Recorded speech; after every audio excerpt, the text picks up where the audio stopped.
Shalom, family. Hey, the Most High has been dealing with me lately about order, and I just wanted to share this video with y'all. Quick video, just regarding the word order. Now, what's crazy is, we went over this. I say over like about a month ago, a little over a month ago. We went over an entire series called the Order of Melchizedek, right? The royal priesthood, and we were focusing on what a royal priesthood is, right? But lately, the Most High has really just been impressing upon my ruach um, that we need to have an understanding of what order is, right? And a lot of us, especially coming into the awakening, right? We're leaving Christianity, we're leaving doctrines of men, doctrines that are religion based, not necessarily Torah based. And so, with that, a lot of us want to leave the mindset of, the actual organization. So, I'll use this for an example, like how they talk about how, like, order in the courtroom, and even, unfortunately, a lot of churches talk about order, right? Order in the church, order in this and order in that. And we know, obviously, we know that that's Baal. We know that that's wicked. We know that the courts, even with the video we posted yesterday regarding the whole Breonna Taylor situation, courts are wicked at the end of the day. I mean, especially here in this land of our captivity, it's going to be unjust. It's not going to be Zadik, which we know is the Hebraic word for righteous, right? Which is a straight path, which is just, right? But the word order, right? If you look at it Hebraically, it's the word debar, right? And it's literally the idea of speaking an arrangement of words in a specific order or in a specific arrangement, right? So that word debar, dalit, tent door pathway, bet, which is house or inn, and then resh, which is the head or the beginning of. And one of the things that Yahuah has really been dealing with me, and again, this is just a very simple word, is that we have to understand that now we are under the order of Yahusha, which is the order of Melchizedek, right? In Psalms 110, right? Psalms chapter 110, verse 4, I'm going to just read this one script, right? And it's this prophetic of Mashiach, right? This is one of David's Psalms that he wrote regarding the reign of Yahusha as Mashiach, right? Sitting on the throne of Yasharel, which is ultimately going to be the throne that's going to encompass or have rule or reign over the entire earth when Hamashiach returns. This is Psalms 110:4, where it says, Yahuah has sworn and does not relent.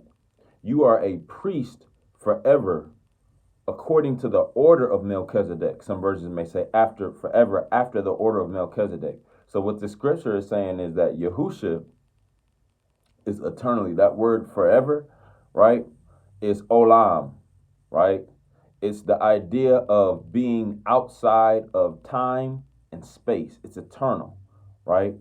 Way in the distant past and deep into the distant future. So it's outside of the constraints of what we would consider time to be, right? And it's literally him saying that Yahusha, right, he is established as king and high priest forever after that order of Melchizedek. Now, the order or the arrangement of Melchizedek, which we know going back to the book of Genesis, I want to say chapter 14, right? Melchizedek, right, was the king and priest, right, who literally blessed Abraham after he came out of the battle of kings, right? After he went and got Lot, his brother, right? There was a battle of kings, right? And make a long story short, these were a bunch of African nations that were battling against each other. And ultimately, Abraham came out victorious in recovering his brother Lot, but he also was able to take away the possessions and the spoils of these kings who had lost in this battle. And you can read all about this in Genesis chapter 14. But why is this important? I'm saying this is because, again, the king who blessed Abraham when he came out of that was Melchizedek, right? Which literally means the king of righteousness. Melech, king, Zadok, or Zadik, which is righteous Hebraically. So ultimately, if Yahusha is forever king and high priest after that order, it literally means he has final say when it comes to everything. When it comes to everything, Yahuah, and we're going to talk about this more on Shabbat, But I just want to put this bug in your ear is that it's important for us to understand this order so that we can actually operate in this order. Because if you don't understand an order, there's no way you'll really be able to fully operate in that order because you lack the understanding of the power that comes when you are submitted underneath that order.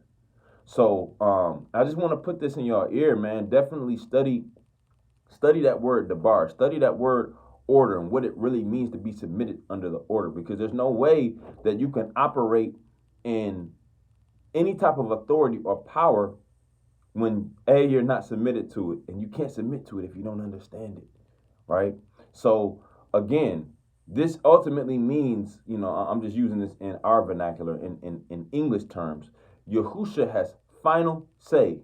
He's king, which we know king, Melech means to walk among the people, but he ultimately governs the kingdom, right? He has final say, final authority.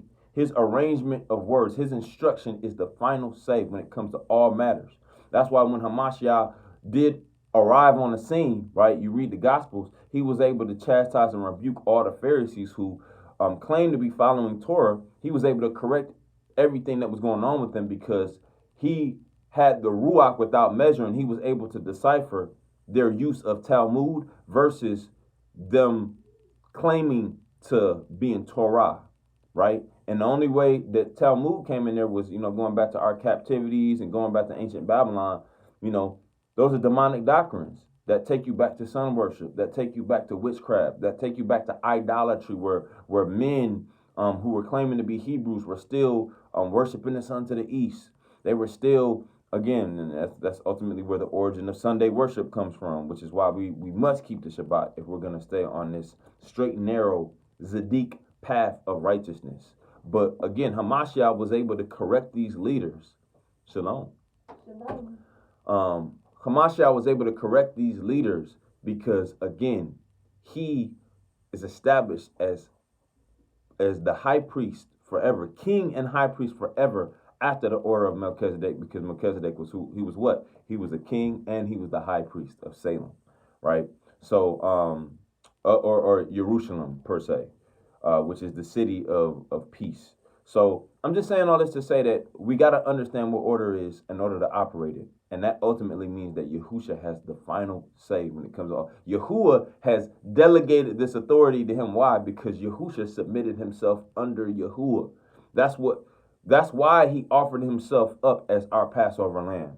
Because it was the word of Yahuah and the prophecy that he would fulfill that, being our eternal high priest and our Passover lamb, which is why he had to be hung on a tree for us, which is why he had to be delivered of himself over to the Roman authorities so that he would actually purge us from our iniquity so that we could be one in him, so that we could do what?